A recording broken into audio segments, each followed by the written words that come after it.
Hola hermanos, que el Señor les bendiga. Qué gusto estar nuevamente en sus casas compartiendo con ustedes de la palabra del Señor. Este día quiero hablar de este tema que el Señor puso en mi corazón, lo van a ver ahorita en pantalla. Se llama Un nuevo comienzo para el pueblo de Dios, que refleja lo que estamos viviendo actualmente como iglesia, que ya vamos a empezar a congregarnos presencialmente, primero Dios. Así que, ¿por qué no me acompaña ahora para poner esta palabra delante de Dios y que Él la haga llegar hasta nuestros corazones y nosotros podamos echar mano de ella para poder seguir caminando en esta etapa en la que vamos a entrar en este momento? Así que, oremos. Padre, en el nombre de Jesús estamos delante de ti en esta hora, suplicantes, Señor, de que tú nos hables, de que tú, Señor, hagas llegar esa palabra a nuestro corazón, podamos estar apercibidos de lo que tú tienes para nosotros de aquí en adelante y que podamos, Señor, abrazar esa nueva etapa que como iglesia vamos a empezar a desarrollar en este momento. Te pedimos en el nombre poderoso de Jesús que tú te reveles a nosotros en cada paso de nuestro caminar para que nuestro caminar sea seguro, que seamos como Isacares, Señor, que podamos conocer el tiempo que tú estás dictando para tu pueblo. Vengo sujetando a ti, Señor, este momento y te pido que la palabra fluya con libertad desde tu corazón hasta el corazón de tus hijos, para que como buena semilla, semilla fértil, Señor, en buena tierra, sea sembrada ahí y que pueda germinar, crecer y llevar mucho fruto delante de ti. En el nombre de Jesús, gracias, mi buen Señor. Amén y amén. Entonces, como bien le decía, el tema se llama Un nuevo comienzo para el pueblo de Dios y yo me estaba enfocando básicamente en esta etapa en la que, por lo que parece, ya vamos a empezar a tener cultos presenciales.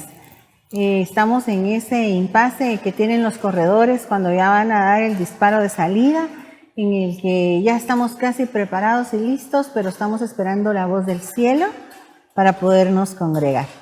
Entonces es una nueva etapa, un nuevo comienzo. ¿Cuántos se recuerdan de cuando nos venimos a congregar en noviembre al Templo Nuevo, cómo ese nuevo comienzo también empezó a forjarse en nuestros corazones en ese tiempo? Y ahora el Señor nos da esta otra oportunidad de volver a empezar y lo tenemos que hacer con todas las ganas, con todas las fuerzas, pero también conociendo qué es lo que se está moviendo en los ambientes, qué es lo que se va a mover dentro de nosotros, qué es lo que se va a mover dentro de la iglesia, qué es lo que se va a mover exteriormente, qué es el pensamiento de Dios. Entonces me queda muy bien este verso para empezar de Eclesiastés 3:1, donde dice: todo tiene su tiempo. Diga conmigo, todo tiene su tiempo. Amén.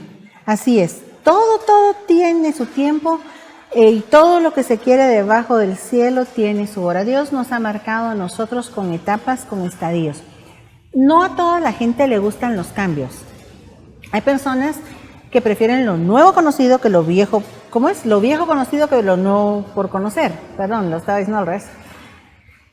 Y hay gente que se habitúa, es como mecánica, le gusta lo que está haciendo. Y hoy por hoy me imagino que hay personas que no quieren empezar a congregarse. Aunque usted no me lo pueda creer y no pueda dar crédito a lo que le estoy diciendo, ahorita más de alguien a decir, pero tan cómodos que estamos aquí en nuestras casas recibiendo la palabra.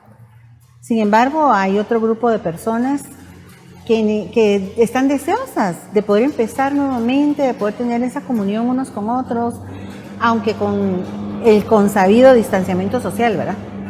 Pero el hecho de vernos, el hecho de edificarnos unos a otros con los dones que Dios nos ha dado a través del Espíritu Santo. Y como dice la palabra, ¿verdad? Que cuando nosotros nos reunimos, cuando tenemos comunión unos con otros, la sangre de Jesucristo, el Hijo de Dios, nos limpia de todo pecado. Entonces es necesaria esa comunión entre unos y otros como cuerpo de Cristo que somos. Y entonces hay personas que son más entusiastas, que les gustan los nuevos retos, que les gustan los volver a empezar, y ellos ya están desesperados porque se reabran los templos, las iglesias, y que podamos estar unos junto a otros, alabando y adorando a Dios, como les repito, siempre con el distanciamiento social. Sin embargo, pues Dios que todo lo tiene contemplado y Él sabrá por qué pone los tiempos que pone y por qué nos da las pautas que nos da, nos va a dejar estar así en el momento en que sea más oportuno para Él y para su iglesia. Quiero que me acompañe, por favor, a leer Esdras, que es el libro en el que me voy a basar para desarrollar esta enseñanza, Esdras 3:12. Y muchos de los sacerdotes de los levitas y de los jefes de casas paternas, ancianos que habían visto la casa primera, viendo echar los cimientos de esta, lloraban en alta voz, mientras muchos otros daban grandes gritos de alegría. Esta fue la reunión de un pueblo con su templo nuevamente. Lo vamos a ver así en figura para nosotros. Claro, ellos tenían que edificar toda la ciudad, pero miremos en figura de que ellos por fin iban a poder tener su templo otra vez. Por eso dice ahí que algunos lloraban y otros gritaban de alegría.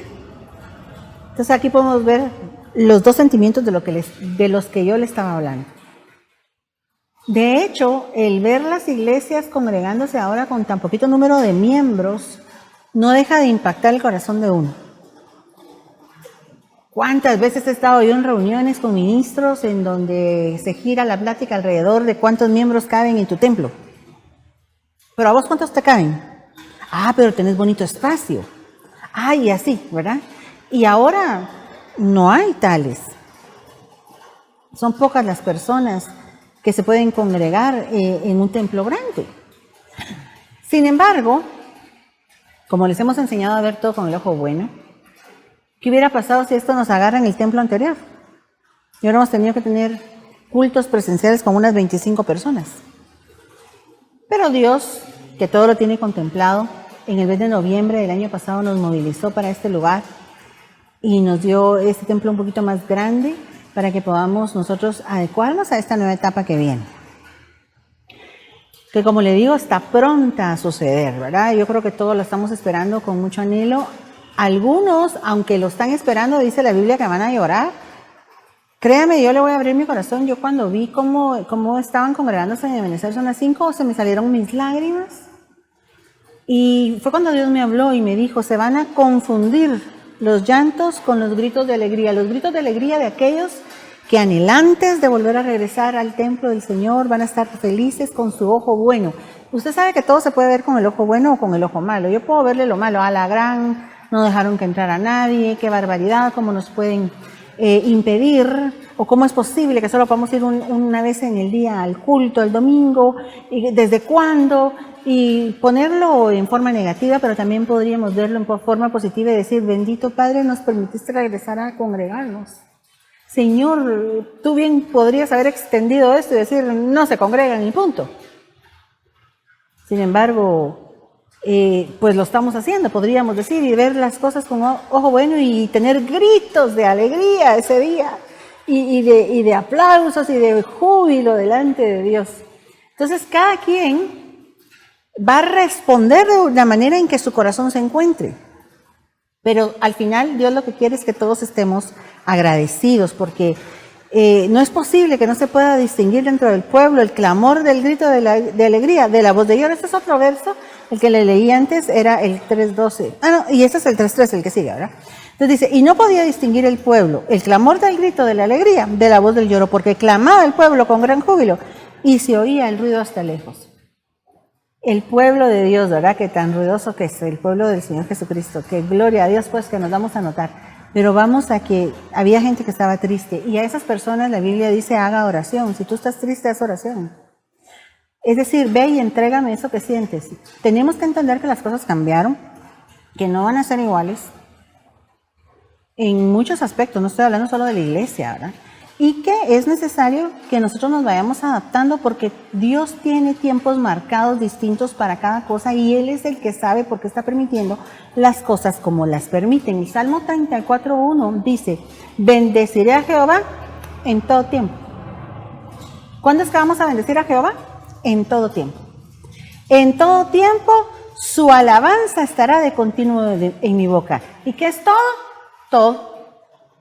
En las buenas, en las malas, en las que me gustan, en las que no me gustan, en las agrias y en las dulces. En todo tiempo yo voy a estar bendiciendo a Dios por lo que Él ha permitido en mi vida, porque Él es mi Padre, Él es mi buen Dios y Él sabe lo que permite. Así es que nosotros vamos a remangarnos. Así. A remangarnos y hacer el trabajo que tenemos que hacer, nos guste o no nos guste. Dios nos llamó a este tiempo final, Dios nos tiró ese reto y es tiempo de que nosotros lo tomemos. ¿Qué decía Pablo? Yo aprendí el secreto. Él estaba hablando aquí de lo monetario. Dice, sé vivir pobre y sé vivir rico. Porque mi felicidad no es que tenga o que no tenga. Tanto de estar saciado como de tener hambre, de tener abundancia, de sufrir necesidad, porque nosotros todo lo podemos en Cristo Jesús que nos fortalece. Entonces ese es el secreto, a contentarnos. En otro versículo, en otra versión dice, he aprendido a contentarme. Ese es el secreto es estar contento, sea lo que sea que nos toque vivir. Porque Dios sabe, porque Él permite las cosas como las está permitiendo. Y hoy te quiero decir que cuando regresemos a la casa, aunque a algunos de ustedes les acongoje la tristeza y el deseo de llorar, vayamos y le entregamos aquí adentro de nosotros, en el templo interno que tenemos, en ese altar que está aquí dentro de nosotros, porque nosotros somos el templo, le entreguemos ese sentimiento a Dios y le digamos, Señor, no, está bien, yo acepto tu voluntad. Ya me pasó, séquese las lágrimas. Y ahora te voy a adorar y te voy a alabar, porque no voy a desaprovechar esa oportunidad que me estás dando de venir a tu casa a alabar y a bendecir tu santo nombre. Esdras es por excelencia el libro de los exiliados del pueblo de Dios. ¿Y qué significa exiliado? Es alguien que fue expulsado de su país. Pero en figura de lo que nosotros estamos viendo, yo podría decir que nosotros fuimos exiliados del templo. No solo nosotros, ¿verdad? Todas las iglesias alrededor del mundo. Nos expulsaron de nuestras congregaciones. Nos vetaron el derecho que tenía, con justificadas razones, obviamente, ¿verdad? Yo no voy a pelear por eso. Pero en realidad estaba prohibido ir a los templos. Estaba prohibido la congregada. Y sin embargo, Esdras es el libro en donde se resurge, en donde realmente miramos a los que se fueron cautivos a Babilonia por Nabucodonosor, pero también cómo ellos regresan y empiezan a reedificar aquel lugar, que sabemos que el edificio físico no es el templo en nuestra época actual, porque la Biblia dice, ¿y no sabéis que sois el templo del Espíritu? El templo somos nosotros, los cristianos, pero también nosotros como templo necesitamos esta congregación, esa reunirnos, eso de estar juntos en el mismo fuego, en el mismo sentir, ese poder ministrarnos unos a otros. Entonces, fuimos expulsados de eso, lo aceptamos con valentía, Dios se conmovió su corazón y nos hizo llegar la iglesia a la casa, es decir, la iglesia es un decir, ¿verdad? La administración de la palabra, porque la iglesia somos tú y somos yo a donde quiera que vayamos. Pero Dios se conmovió, nos dio ese sustento, y ahora nos está abriendo una ventana de esperanza de que podamos regresar con las medidas de seguridad necesarias a alabar y a bendecir juntos en la casa de Dios. Pero para ello, Dios tuvo que despertar los espíritus. Eso es lo primero que pasó en el tiempo de Esdras y es lo primero que está pasando en el tiempo actual. Porque dice la Biblia que en el primer año de Ciro, eso está en Esdras 1:1, rey de Persia, para que se cumpliera la palabra de Jehová por boca de Jeremías, despertó Jehová el espíritu de Ciro, rey de Persia, el cual hizo pregonar de palabra y también por escrito por todo su reino, diciendo, así ha dicho Ciro, rey de Persia, Jehová, el Dios de los cielos, me ha dado todos los reinos de la tierra y me ha mandado que le edifique casa en Jerusalén que está en Judá. Aquí estamos viendo al máximo gobernante en esa época ordenando que ellos puedan tener un lugar en donde hacer su culto. Eso es un espíritu que ha sido despertado de parte de Dios en las autoridades para que nosotros podamos volver a reunirnos. Pero no solo a ellos. También dice en Esdras 1:5, entonces se levantaron los jefes de las casas paternas de Judá y de Benjamín y los sacerdotes y levitas, todos aquellos. ¿Quiénes? cuyo espíritu despertó Dios para subir a edificar la casa de Jehová, la cual está en Jerusalén. Cuando venimos aquí también estamos edificando la casa. No la casa física, sino que estamos edificando al cuerpo de Cristo. Y Dios ha despertado los espíritus necesarios. Eso fue lo primero que pasó. Lo primero que pasó fue que se despertó el espíritu del pueblo, aún antes de que se tomara la decisión de, bueno, entrémosle. Ya el pueblo estaba decidido, ya estaba su corazón presto, ya estaba el anhelo. La gente nos llamaba, ¿cuándo, pastor? ¿Cuándo vamos a abrir? Pastora, ¿cuándo vamos a abrir? ¿Cuándo vamos a tener ya cultos presenciales? Ya en tal iglesia ya se están reuniendo, ya en tal iglesia ya se están reuniendo. Y la orden que teníamos apostólica era que esperáramos el tiempo propicio, porque no es solo de un gobernante que va a venir la instrucción, sino que la instrucción viene del mismo corazón de Dios hacia la vida de nosotros.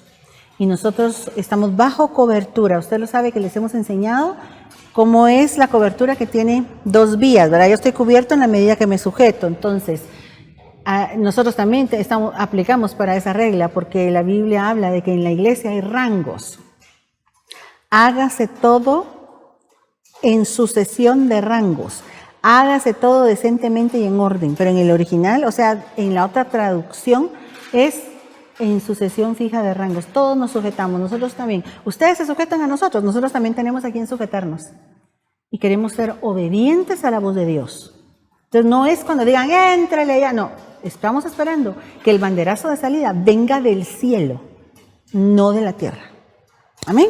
Claro, Dios le dio autoridad a los gobiernos y ellos también son a quienes nosotros nos tenemos que sujetar, según dice la Biblia, porque son servidores de Dios y que no por gusto cargan en ellos la espada, porque ellos están puestos para amonestar al que hace lo malo, de parte de Dios. Entonces también nos regimos a ellos, pero en este caso a ambas partes, ¿verdad? Estamos rigiéndonos a lo que dicen nuestros gobernantes, pero también esperando el tiempo propicio que Dios ya puso en el corazón de nuestro apóstol y en el corazón de nuestro profeta. Amén. Entonces, el espíritu está despierto, como dice Esdras 1:5. Sí, verdaderamente que el espíritu está despierto, pero es tiempo ya de estar prestos, listos y dispuestos para cuando nos reunamos. ¿Cómo? Bajo la guianza de los Esdras de Dios. Para mí, Esdras, en este caso, cuyo nombre en español significa ayuda, socorro o espera, tipifica a las iglesias apostólicas, aquellas iglesias que tienen un apóstol que los puede ir normando, que los puede ir dirigiendo. Y en este caso, él ha sido esa ayuda. En tiempo oportuno, cuando estábamos en aquella zozobra de que no sabíamos qué era lo que iba a pasar con la pandemia, con el virus, con el encierro, Dios levantó a este Esdras para nosotros, que es nuestro apóstol Sergio, como un hombre que vino en ayuda a través de la palabra, que vino a socorrernos. Dios nos dio ese socorro enviando a este varón que nos sostuvo durante todos estos meses con la guianza y la dirección. Y él también nos hizo que la espera, porque Esdras significa espera, fuera como tenía que ser, en comunión con Dios, metidos en la alabanza, metidos en la palabra, metidos en la voluntad de Dios, sin renegar de lo que estábamos viviendo, sino abrazando el tiempo que Dios nos estaba poniendo delante, porque Él sabía que era lo que estaba trabajando en el corazón de nosotros. En Esdras 7:11 se menciona un poco del perfil de Esdras, en donde dice, esta es la copia de la carta que dio el rey Artajerjes al sacerdote Esdras. En primer que nada, era un hombre que tenía sacerdocio. Y dice la Biblia que él era un escriba versado. Escriba es un hombre que está acostumbrado a tener relación con las letras, con la Biblia, con la palabra de Dios. Eran hombres que copiaban a mano las escrituras y por eso les decían escribas. Versado significa alguien que esté instruido en la palabra. Versado significa experto en algo. Y así es el varón que Dios ha puesto a cubrirnos. Es un siervo de Dios que es experto en la palabra, que es instruido en la palabra y que es versado en ella, en la palabra, en los mandamientos de Jehová y en sus estatutos. En el verso 2 se dice, Artajerjes, rey de reyes, a Esdras, sacerdote y escriba erudito en la ley de Dios del cielo.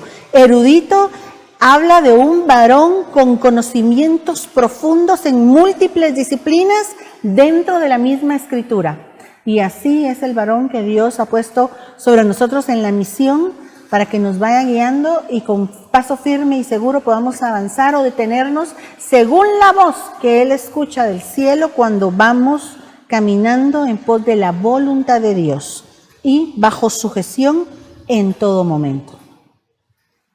Otra orden que se dio en el tiempo de Esdras era que los utensilios que se había llevado Nabucodonosor a Babilonia fueran devueltos a su lugar, y este es un tiempo, óigame bien, en que aquellos vasos de la casa de Dios van a ser regresados para los usos nobles que Dios tiene para ellos. En Esdras 1:7 leemos: y el rey Ciro sacó los utensilios de la casa de Jehová que Nabucodonosor había sacado de Jerusalén y los había puesto en la casa de sus dioses. Estamos hablando de utensilios de Dios usados en cosas profanas, en casas de dioses ajenos. Estamos hablando de personas que están en este momento siendo usadas por el enemigo. Porque yo te traje este verso de Romanos 9:22 y le voy a regresar un poquito en la lectura. Y dice: ¿y qué si Dios, queriendo mostrar su ira y hacer notorio su poder, soportó con mucha paciencia los vasos, los utensilios, los vasos de ira preparados para destrucción? O sea que hay vasos de ira preparados para destrucción. Y para hacer notorias las riquezas de su gloria, las mostró para con los vasos de misericordia que Él preparó de antemano para gloria. Eso somos nosotros, porque en el verso 24 dice: a los cuales también ha llamado, esto es a nosotros, no solo de los judíos, sino también de los gentiles. Entonces Dios está sonando su shofar en este tiempo, aquellos vasos, aquellos utensilios que el Nabucodonosor se llevó a utilizar con sus dioses a Babilonia, que están siendo usados para usos viles, pero que ahora Dios, por misericordia, porque aquí dice que esos vasos son de misericordia, y Él los preparó para la gloria de Él. Y el Señor está diciendo que en este tiempo, que es como en el tiempo de Esdras, esos utensilios van a regresar a la casa de Dios para que nosotros podamos ser ministrados con lo que Dios te ha dado a ti. Si tú has estado caído, si tú has estado caída, no te des por vencido. Dios todavía tiene un trato contigo. Dios no te hizo un vaso de ira preparado para destrucción. Dios te hizo un vaso de honra para llevar gloria al nombre de Él. Y todavía es tiempo, si tú no has estado en la casa del Señor y tu anhelo es servirle a Dios, tú todavía puedes ser levantado. Lo sacó pues Ciro, rey de Persia, dice el verso 8, regresé a Esdras 1, por mano de Mitrídates, tesorero, el cual los dio por cuenta a Sebsasar, príncipe de Judá. Mire Esdras 6:5, y también los utensilios de oro y de plata de la casa de Dios, los cuales Nabucodonosor sacó del templo que estaban en Jerusalén y los pasó a Babilonia, sean devueltos y vayan a su lugar. Sean devueltos y vayan a su lugar. Tu lugar es el templo. Tu lugar es al servicio de Dios en la casa de Dios. Ese es tu lugar. Sacúdete el polvo, levántate si has estado en la posilga y ven caminando hacia donde es tu lugar, que es la casa de Dios, en donde Dios te va a usar como un utensilio práctico para la vida de muchas personas y va a poder levantar a muchos a través de tu testimonio. ¿A dónde dice aquí? Al templo que está en Jerusalén, es figura para nosotros, y sean puestos, dice, en la casa de Dios a donde pertenecen. Y esta es la cuenta de ellos, y empieza a nombrar cada utensilio, porque quiero decirte que cada utensilio útil en la casa de Dios tiene un lugar especial para Dios y tiene una porción que Dios le ha dado para que trabaje dentro de la casa, y es específicamente para ti y está designado para ti, y nadie está de más en la casa de Dios. No hay tantos utensilios que no te necesitemos, porque la mies es mucha y los obreros pocos. Así es que dispón tu corazón, no te deseches. Hay utensilios de oro, hay utensilios de plata. Yo no sé si tú eres utensilio de oro, yo no sé si tú eres utensilio de plata, pero yo sí sé que tú puedes brillar en la casa de Dios, no para gloria tuya, sino para que se glorifique nuestro buen Señor y nuestro buen Dios. Romanos 9:22 ya te lo leí, y ahorita vamos a ver que el Señor no llevó solo a los que servían, porque ahorita que vamos a empezar ya con los cultos presenciales, es un revolú con todos los servidores, ¿verdad? Porque cada quien tiene que tomar su lugar en el puesto de mando que dejó quizás hace unos meses. Y vamos a todos a tomar armas y a ponernos en los lugares en donde teníamos que estar desde hace algún tiempo, pero no todos estaban sirviendo. Y aunque a ti que eres utensilio, Dios te está llamando de regreso a la casa, ya sea que hayas estado consagrado o que no, y que vayas a empezar ese proceso de restauración de tu alma y puedas ser usado otra vez como utensilio, también hay pueblo. Mire lo que pasó acá. Dice toda la congregación, toda. Esdras 2:64. Toda la congregación unida como un solo hombre. Así es como Dios nos quiere de regreso en la casa de Dios. Nos quiere unidos en este año de reconciliación como un solo hombre, en un solo espíritu. Todos procurando lo mismo, buscando lo mismo. Y dice que toda la congregación era de 42,360. Quiero contarle que en este verso que dejamos aquí atrás, vamos a ver, déjeme ver, en el 1:9, vamos a ver, no, vamos a ver. Ahorita no se me desespere.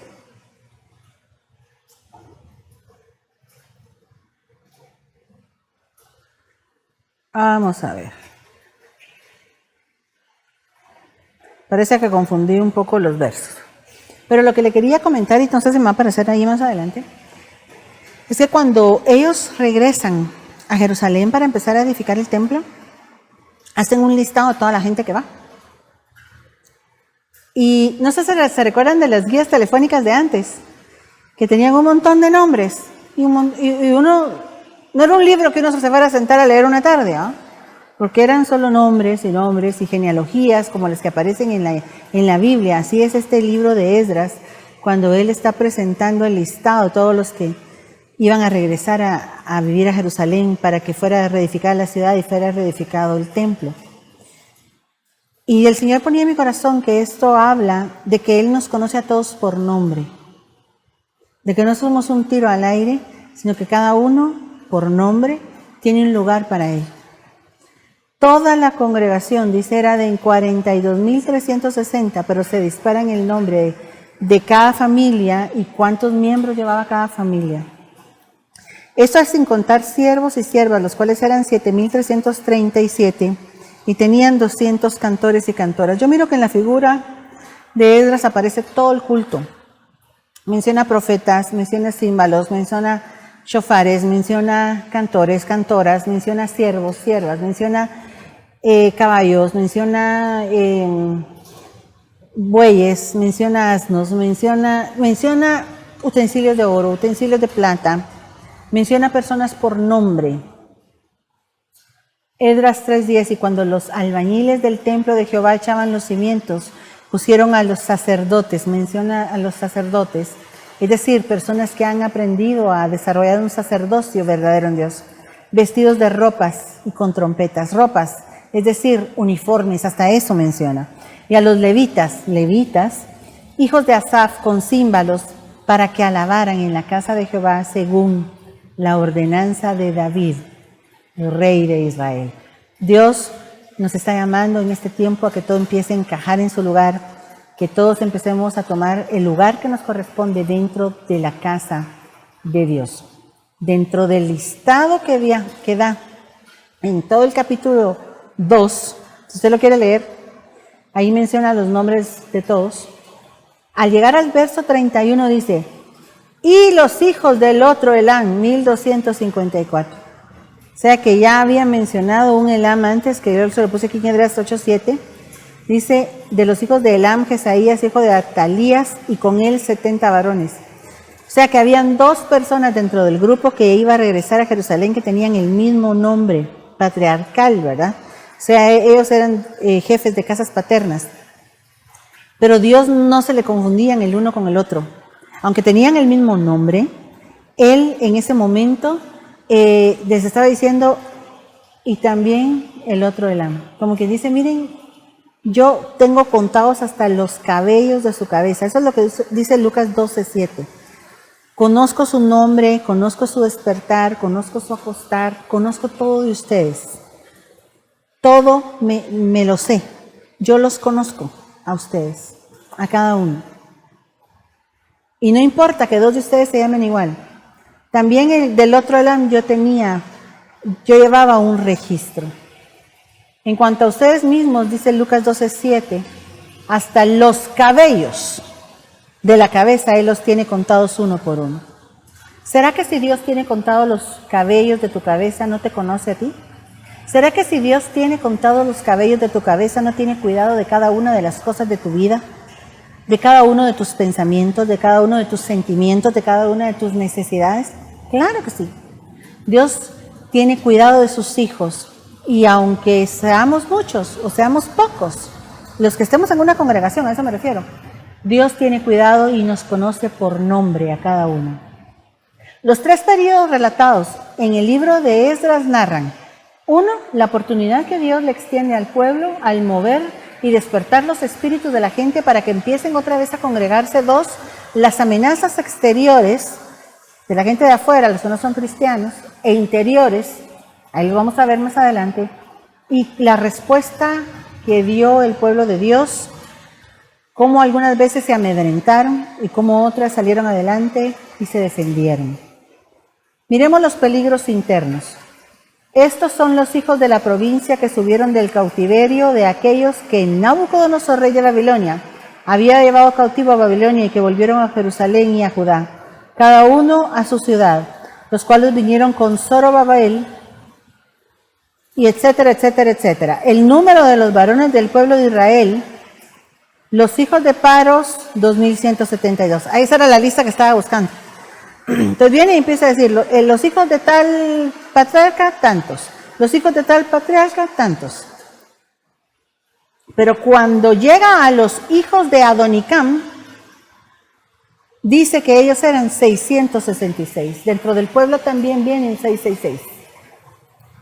Está la gente que se les opuso a ellos, por fuera, que también eso lo vamos a ver más adelante, pero adentro llevaban un 666. ¿Y qué dice la Biblia en Apocalipsis 13:18? Aquí hay sabiduría, el que tiene entendimiento cuenta el número de la bestia, pues es número de hombre y su número es 666. El 666 en la Biblia nos habla de la bestia, nos habla del humanismo porque es número de hombre. La palabra Adonicam es: mi Señor se ha levantado. ¿Pero qué Señor? Si es un 666. Es el Señor que nosotros hemos creído ser de nosotros mismos. Es esa humanidad, mi humanidad, que todo el tiempo se enseñoreó de mí, se ha levantado. ¿Qué ha pasado en este tiempo en que no hemos estado congregándonos? Algunos se han vuelto humanistas. Han dejado que la palabra de Dios salga de sus corazones, que esa fuente de agua viva, esas cisternas se han hecho rotas. Y ahora están siendo levantados por sí mismos en esta humanidad. Fíjese que tuve oportunidad de ver un documental de un hermano, no es de la misión ni nada de eso, pero este hermano tuvo el cuidado, vamos a decir así, de estudiar la Biblia satánica. Yo no lo haría, le soy bien honesta, porque no sé qué puertas se abren en lo espiritual, ni le estoy invitando a usted a hacerlo. Y él estudió una parte de esa Biblia satánica, y él explica dentro de esa conferencia, como conferencia que él da, o testimonio que él cuenta, que el trasfondo de la Biblia satánica es el humanismo. ¿Así lo entendía? Ahora comprendo por qué nuestro apóstol se opone tan ardientemente en contra de que dentro de las prédicas vaya mezclado humanismo. ¿Por qué se opone tan fervientemente a que nosotros como cristianos seamos formados por el humanismo?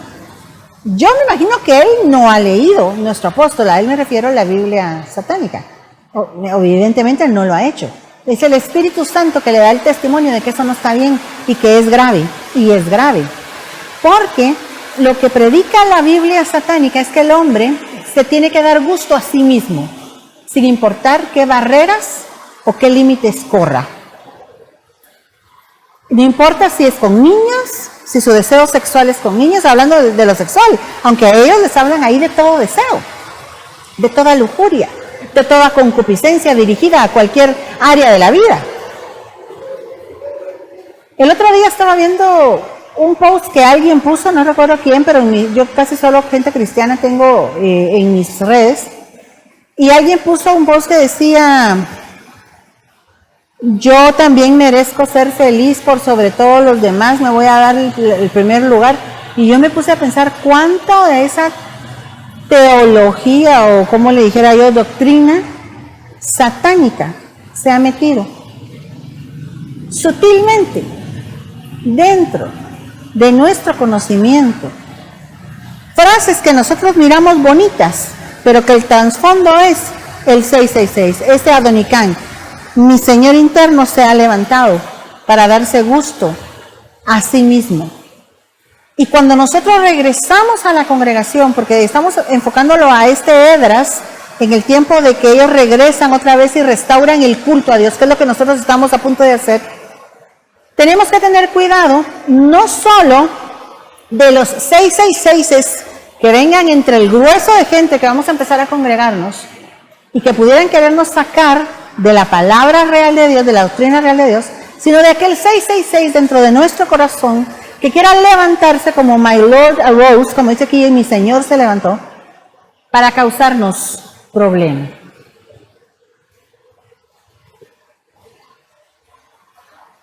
Problema queriendo que nosotros nos volvamos humanistas. ¿Qué es el humanismo? En un resumen muy breve y quizás siendo escueta, el humanismo es el hombre por el hombre. Lo más importante es el hombre, y el hombre se las puede solo.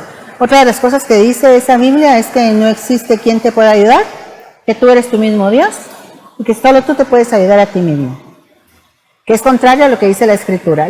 Entre los peligros externos, en Esdras 4, de los versos 1 al 2 leemos: oyendo los enemigos de Judá y de Benjamín que los venidos de la cautividad edificaban el templo de Jehová Dios de Israel, vinieron a Zorobabel y a los jefes de casas paternas y les dijeron: edificaremos con vosotros, porque como vosotros buscamos a vuestro Dios, y a él ofrecemos sacrificios desde los días de Saradón, rey de Asiria, que nos hizo venir aquí. Pero si usted empieza la lectura conmigo, dice que ellos eran los enemigos, pero se estaban ofreciendo a ayudar. Esto era una trampa, ¿sabe? Y en el verso 3 ellos le contestan: no nos conviene edificar con vosotros casa a nuestro Dios. Si lo que estamos edificando no es la casa física, sino que estamos edificando el cuerpo de Cristo, esta gente quería ayudarlos a edificar con sus propios métodos. Volvemos otra vez a doctrinas raras. No, gracias. Nosotros tenemos la doctrina correcta, aparte de Dios, para edificar la casa de Dios, el cuerpo de Dios, el templo de Dios que somos nosotros mismos.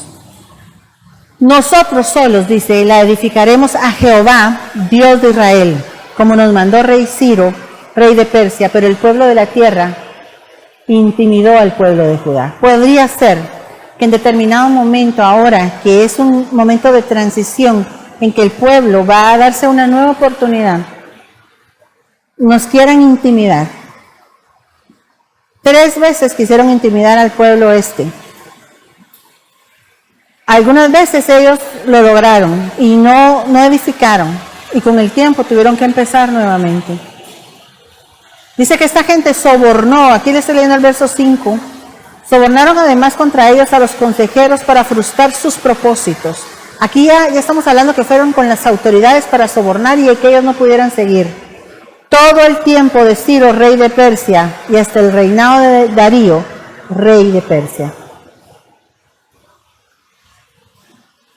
Quiero contarle algo. Nosotros nos pasamos en noviembre aquí al templo, ¿se recuerda? En noviembre del año pasado, 2019. Y en febrero, marzo nos estábamos yendo a la pandemia, es decir, a encerrarnos a casa, ¿no? A la tal cuarentena.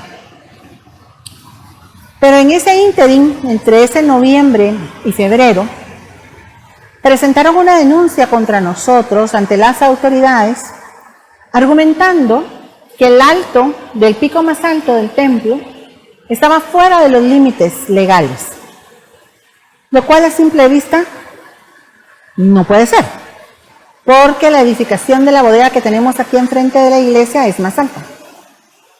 Sin embargo, recibieron esta denuncia, la reciben las autoridades y empieza un proceso en el que nos empiezan a investigar, ¿verdad? Entonces ya vienen y preguntan, miren, ¿dónde está su permiso de construcción? Y etcétera, etcétera, etcétera. Las cosas se presentan, respondemos en el orden en el que estamos trabajando y empieza un proceso en el que empiezan a ver si van a estimar o a desestimar el caso. Durante la pandemia, llaman al pastor, a nuestro profeta, lo llaman y le dicen de una entidad del gobierno que pase a firmar unos documentos porque el caso no procede. Fíjese, ellos ni siquiera estaban trabajando. Ese fue un milagro de Dios. Entonces desestimaron el caso porque no procedía, no tenía razón de ser. Pero sí va a haber gente que nos va a querer amedrentar, porque fueron los vecinos de aquí mismo, los de la colindancia de por aquí mismo, los que pusieron esta denuncia. Entonces va a haber gente de afuera, van a haber peligros exteriores, y yo no quiero que usted se vaya a venir pensando que todo va a estar normal. Nosotros somos personas de parte de Dios que hemos sido levantados para la guerra espiritual a través de doblar nuestras rodillas, a través de la oración y a través de la alabanza y a través de la comunión íntima con Dios. Y si vamos a empezar a reunirnos, venga preparado porque vamos a pelear la batalla para poder librar en los aires espirituales aquello que Dios ha desatado para nosotros, porque Dios fue el que despertó los espíritus para que ellos empezaran a congregar, y Dios fue el que despertó los espíritus para que Ciro les diera permiso nuevamente de edificar el templo. Dios nos está dando permiso nuevamente de edificar el templo, no el templo físico, el templo que eres tú, el templo que soy yo. Y van a haber peligros adentro y van a haber peligros afuera, pero nosotros llevamos el favor de Dios y lo vamos a lograr en el nombre poderoso de Jesús. Mire otra vez que los amedrentan en el verso 5. En aquel tiempo vino a ellos Tatnai, gobernador del otro lado del río, y Setar Bosnai y sus compañeros, y les dijeron, ¿y a ustedes quién les dio orden para edificar esta casa y levantar estos muros? Esta vez no lograron su objetivo y les dieron permiso para poder hacerlo. Dentro de las cosas que sucedieron en el libro de Esdras están las ofrendas voluntarias que el pueblo le presentó a Dios para que la casa pudiera seguir funcionando. Esdras 2:69 dice, según sus fuerzas dieron al tesorero de la obra 61,000 dracmas de oro, 5,000 libras de plata y 100 túnicas sacerdotales. Quiero que note que dice según sus fuerzas, porque Dios no nos pide nada que Él no nos haya dado antes. Hay un verso de la Biblia que está escrito en nuestros sobres de diezmos y ofrendas que dice, de lo recibido de tu mano es que nosotros te damos. No, Dios no nos puede pedir algo que Él no nos haya dado antes. Según la fuerza económica que Dios te ha dado, tú y yo vamos a seguir aportando para que siga siendo edificado el templo. No el templo físico solamente, claro. Necesitamos un lugar para resguardarnos del sol. Necesitamos un lugar para parquear los automóviles, un lugar para resguardarnos de la lluvia, etc. Y es necesario que, claro, las ofrendas voluntarias.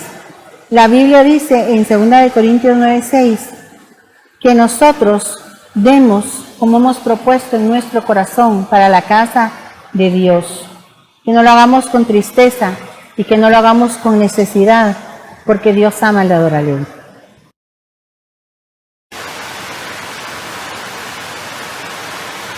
Y que el que siembra, dice ahí en el verso 6, escasamente va a cosechar también. Y que el que siembra generosamente también va a cegar. Entonces, no podemos olvidarnos de esta parte, porque esto es lo que abre las ventanas, y el arrebatamiento va a ser desde las ventanas.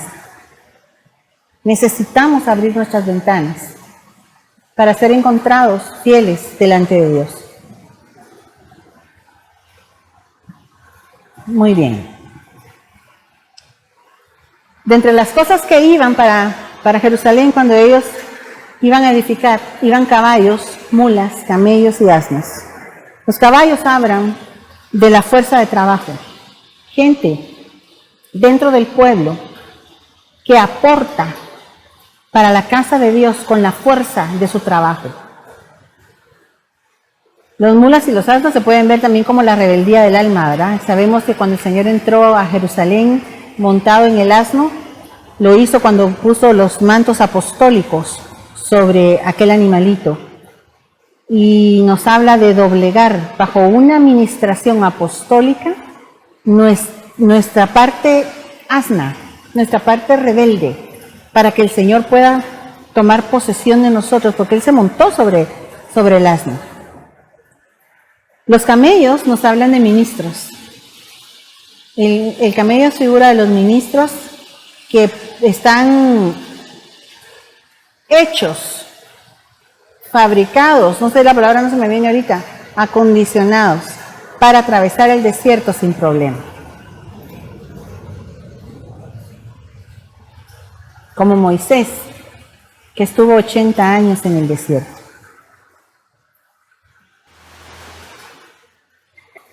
Vamos a leer entonces Esdras 3:2. Dice, entonces se levantaron Jesúa, hijo de Josadac, y sus hermanos los sacerdotes, y Zorobabel, hijo de Salatiel, y sus hermanos, y edificaron el altar de Dios de Israel para ofrecer sobre él holocaustos, como está escrito en la ley de Moisés, varón de Dios. Y colocaron el altar sobre su base, porque tenían miedo de los pueblos de las tierras, y ofrecieron sobre él holocaustos a Jehová, holocaustos por la mañana y por la tarde. Aquí estamos viendo, en esta parte, la restauración del culto a Dios, porque ya está hablando del altar.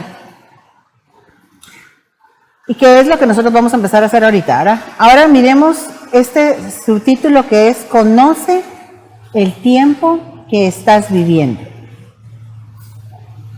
Porque la Biblia dice en Lucas 19:43 que el pueblo de Israel no conoció el tiempo de su visitación. Porque vendrán días sobre ti, el que está hablando es nuestro Señor Jesucristo, cuando tus enemigos te rodearán con vallado y te sitiarán por todas partes, te estrecharán y te derribarán a tierra y a tus hijos dentro de ti, y no dejarán en ti piedra sobre piedra, por cuanto no conociste el tiempo de tu visitación. El tiempo de tu visitación al que se refería en este momento era a la visitación que estaba haciendo Jesucristo como el Mesías de él. Pero ellos no conocieron ese tiempo. Ahorita nosotros estamos entrando en este nuevo tiempo al que Dios nos está llamando, y es necesario que conozcamos todos la etapa a la que el Señor nos está llevando. Ahora que vamos a regresar a los cultos presenciales. Y para ello necesitamos que Dios levante Isacares. La dirección de nuestro apóstol, que es un Isacar, pero también de pedirle nosotros a Dios que nos dé esa guianza para que sean confirmaciones para nosotros. Lucas 12:54-56 en esta versión dice, Jesús también dijo a la gente, cuando ustedes ven que las nubes se levantan por occidente y dicen, va a llover, y cabal, así sucede. Y cuando el viento sopla del sur dicen, hoy va a haber calor, y cabal, hay calor. Entonces el Señor les dijo a ellos, son hipócritas, saben interpretar también el aspecto del cielo y la tierra. ¿Y cómo es que no saben interpretar el tiempo en que viven? Los tiempos van cambiando. Y nosotros tenemos que aprender, según estos versos, a interpretar los tiempos espirituales que estamos viviendo.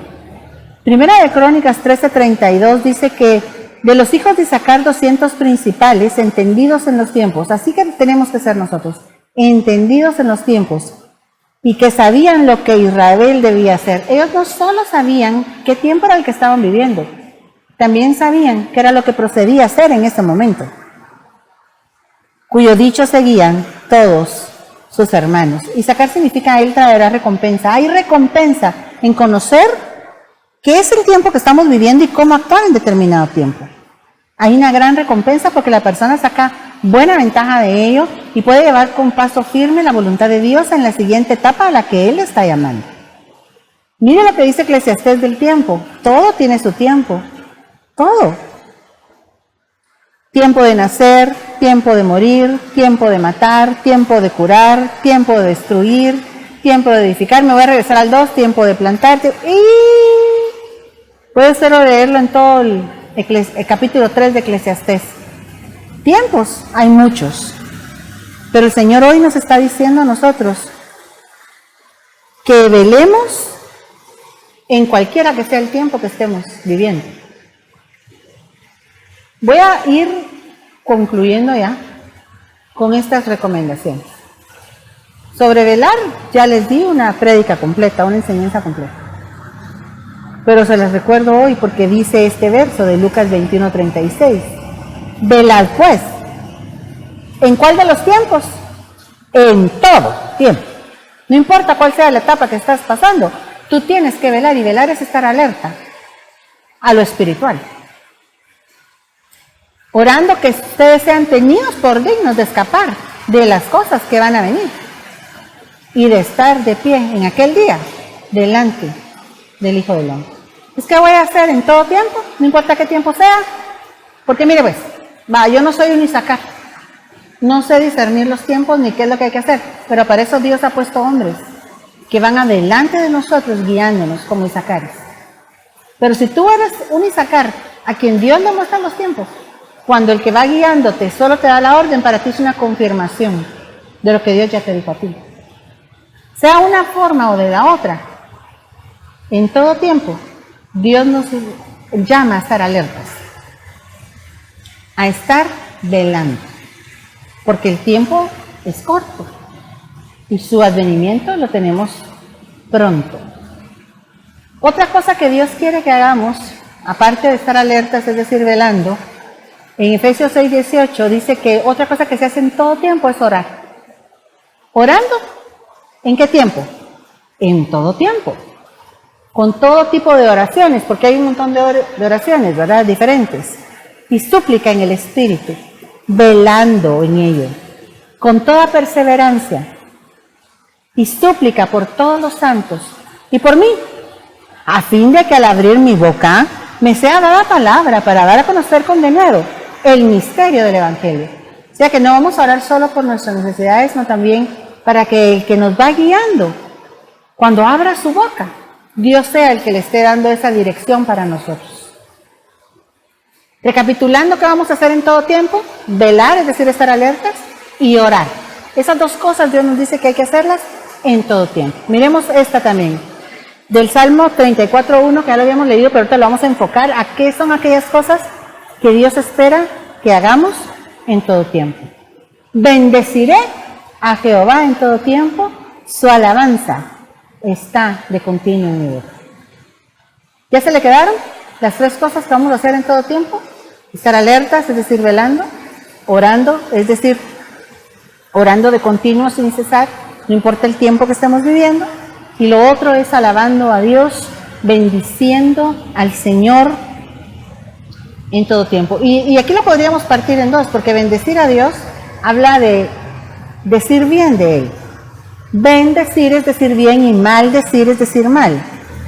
Eso significa que no importa la etapa de la vida que yo esté viviendo, o la hora de mi vida que tenga el reloj de Dios en ese momento, si a mí me gustan las circunstancias que estoy viviendo o no, yo siempre bendigo a Dios. Siempre digo bien de Él. No le digo en su cara, ¿por qué me estás haciendo pasar? No, siempre lo bendigo. Como hacía Job, ¿verdad? Que siempre bendecía a Dios a pesar de la gran prueba que él estaba pasando. Nunca su boca se opuso a Dios ni a lo que hay en el cielo, porque él entendía que Dios tenía un propósito, y así debemos ser nosotros. Entender que Dios tiene un propósito en todo lo que pasa en la vida de nosotros. Entonces, bendecir a Dios. No importa el tiempo. No importa si estás en tu primavera, en tu verano, en tu otoño, en tu invierno. Porque todos pasamos por esas etapas, nos explicaban hace poco en uno de los foros. Todos vamos a pasar por esas etapas. En nuestra vida cristiana van a haber diferentes dispensaciones, diferentes climas espirituales, diferentes tiempos, pero en todo tiempo yo voy a bendecir a Dios, aunque a mí me esté yendo mal. Y cuando me esté yendo bien, ¿cuánto más bendecir a Dios? Pero también alabándolo, orando y alabando a Dios, que son las dos formas de comunión, ¿verdad? La lectura de la palabra obviamente también es una forma de comunión con Dios, en todo tiempo.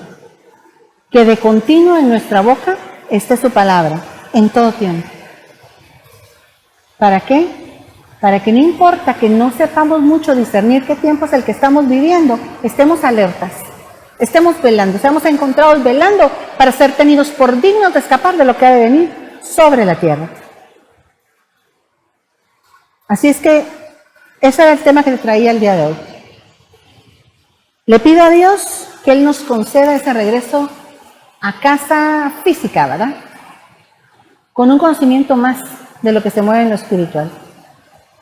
Hay de haber más cosas en el libro de Esdras. Sigámoslo estudiando. Estúdialo tú por tu cuenta, yo también lo voy a estudiar. Pero lo que pude ver y el tiempo que me dio para desarrollar fue esto que te traje hoy.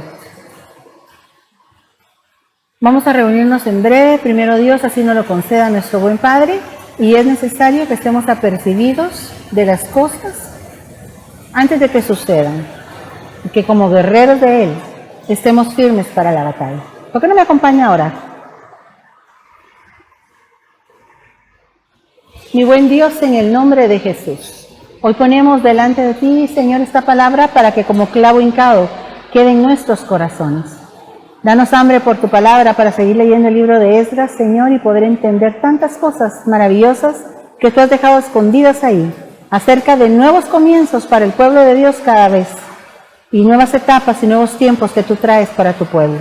Te pedimos que nos hagas ser alertas a enemigos internos, a enemigos externos e incluso a enemigos que están dentro de nuestro propio corazón, que nos des las estrategias para salir adelante. Te lo pedimos en el nombre de Jesús, que nos permita seguir edificando, no el templo físico solamente, sino el templo que somos nosotros, casa de Dios, edificio santo, que con piedras vivas se va formando como un cuerpo, que es el cuerpo de Cristo.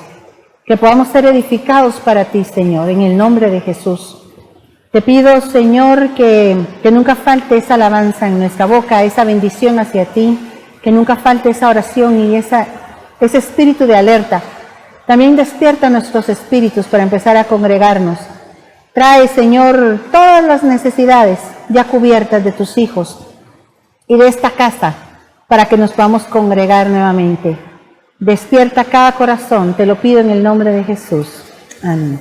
Desde ya te doy gracias por la atención que prestaste hoy a la palabra y te invito para que el próximo sábado nos volvamos a reunir. En el nombre de Jesús, Dios te bendiga.